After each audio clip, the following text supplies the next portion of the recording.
Assalamualaikum warahmatullahi wabarakatuh. Perkenalkan, nama saya Sigit Wardiono, Presiden Sepak Bola 2. Di sini saya akan menjawab beberapa pertanyaan terkait bimbingan dan konseling. Yang pertama, mengapa bimbingan dan konseling itu diperlukan di sekolah?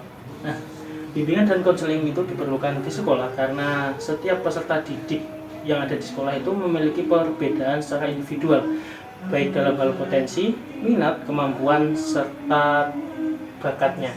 Jadi diharapkan melalui layanan BK ini peserta didik dapat memahami dirinya sendiri, jadi bisa menyesuaikan diri dengan lingkungan sekolah, mengatasi kesulitan belajar, serta mengembangkan potensinya secara maksimal. BK juga membantu menciptakan iklim sekolah yang positif untuk mendukung kesejahteraan psikologi siswa. Kemudian pengertian, persamaan, dan perbedaan bimbingan dan konseling. Bimbingan dan konseling ini dua hal yang berbeda. Bimbingan adalah proses pemberian bantuan yang bersifat preventif dan pengembangan agar peserta didik mampu mengarahkan dirinya sendiri. Sedangkan konseling adalah proses tatap muka antara konselor dan peserta didik untuk membantu memecahkan masalah pribadi secara lebih mendalam. Jadi persamaannya itu keduanya itu bertujuan untuk membantu siswa berkembang secara optimal, sedangkan perbedaannya itu dalam ruang lingkupnya. Bimbingan itu lebih bersifat umum dan kelompok, sedangkan konseling itu lebih bersifat secara individual dan mendalam. Kemudian yang ketiga itu tujuan, fungsi, dan orientasi dari BK. Tujuan BK sendiri itu untuk membantu peserta didik mencapai perkembangan optimal sesuai potensi dan karakteristiknya. Misal siswa itu suka dalam sepak bola, guru BK bisa mengarahkan anak tersebut untuk mengikuti kegiatan sepak bola.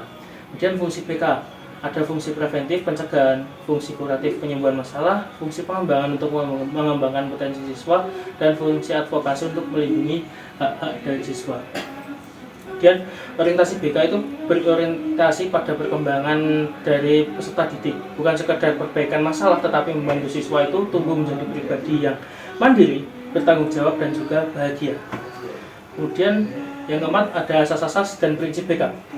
Asas BK antara lain ada kerahasiaan, kesukarelaan, keterbukaan, kegiatan, kemandirian, dan juga keahlian. Dan untuk prinsip-prinsip BK itu menekankan bahwa layanan itu diberikan kepada semua peserta didik tanpa memperhatikan latar belakangnya. Jadi dengan memperhatikan keunikan individu berdasarkan data yang objektif dan bersifat untuk kedepannya. Yang kelima, landasan dan kedudukan BK. BK memiliki beberapa landasan yang utama, yaitu filosofis, psikologis, pedagogis, dan yuridis. Kedudukannya di sekolah adalah sebagai bagian integral dari sistem pendidikan yang mendukung pencapaian tujuan pendidikan nasional melalui pengembangan kepribadian, sosial, belajar, dan juga karir siswa. Dan untuk yang keenam ada 3 wilayah atau bidang dalam penyelenggaraan pendidikan formal. Yang pertama, dalam pendidikan formal itu terdapat 3 wilayah. Yang pertama, bidang akademik atau pembelajaran yang dipimpin oleh guru bidang studi atau guru kelas ketika di SD. Kemudian bidang administrasi dan manajemen sekolah, yaitu dipegang oleh kepala sekolah dan juga staf-stafnya. Dan yang ketiga itu ada bidang layanan bimbingan dan konseling. Nah, ini dijalankan oleh guru BK secara mandiri ataupun guru kelas yang merangkap sekaligus menjadi guru BK. Jadi ketiga wilayah ini saling melengkapi agar perkembangan dari siswa di sekolah tersebut itu bisa berjalan secara optimal. Dan yang ketujuh ada keunikan dan keterkaitan tugas guru dan konselor. Nah, mungkin bisa diawali dari apa sih peran guru itu. Jadi proses pembelajaran secara akademik dan pengembangan karakter. Sedangkan untuk konselor sendiri itu berfokus pada pengembangan pribadi, sosial, dan karirnya. Keduanya itu saling terkait. Siswa mencapai, guru sering menjadi pihak pertama yang mengenali masalah siswa dan dapat bekerja sama dengan konselor dalam penanganannya. Kemudian untuk yang ke-8 ada karakteristik pribadi dan kompetensi profesional pendidik abad ke-21. Jadi guru di abad ke-21 ini dituntut untuk memiliki karakter yang empatik, sabar, terbuka, komunikatif, dan juga adaptif. Kompetensi profesional ini meliputi kemampuan untuk memahami perkembangan peserta didik, menggunakan teknologi dalam pembelajaran, serta mengintegrasikan pendekatan BK dalam proses belajar.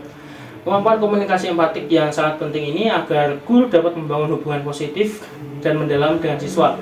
Jadi guru bisa memahami perasaan siswa dan membantu mereka menghadapi masalah secara bijak.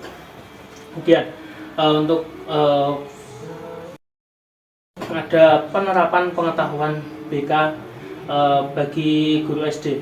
Dan dalam konteks saya itu sebagai calon guru SD bukan calon guru BK, jadi sebagai guru kelas di SD itu meskipun bukan guru BK, tapi pemahaman tentang fungsi dan orientasi asas-asas dan sebagainya itu bisa diterapkan dalam berbagai bentuk. Yang pertama, contohnya fungsi preventif. Jadi guru di SD itu bisa mengidentifikasi potensi dan masalah siswa sejak dini melalui observasi perilaku, hasil belajar, dan komunikasi dengan orang tua. Jadi contohnya guru membantu siswa yang mulai menunjukkan tanda kesulitan belajar dan sebelum masalahnya semakin membesar. Kemudian fungsi pengembangan.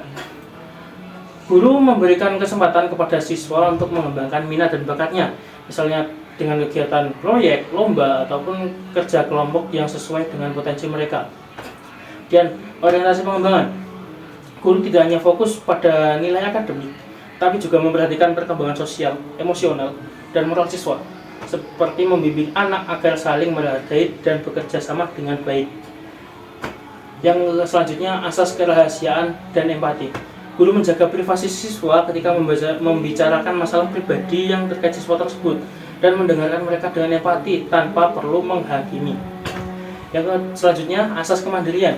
Guru membantu siswa belajar mengambil keputusan sederhana secara sendiri, misalnya memilih cara belajar yang sesuai atau menyelesaikan konflik dengan temannya.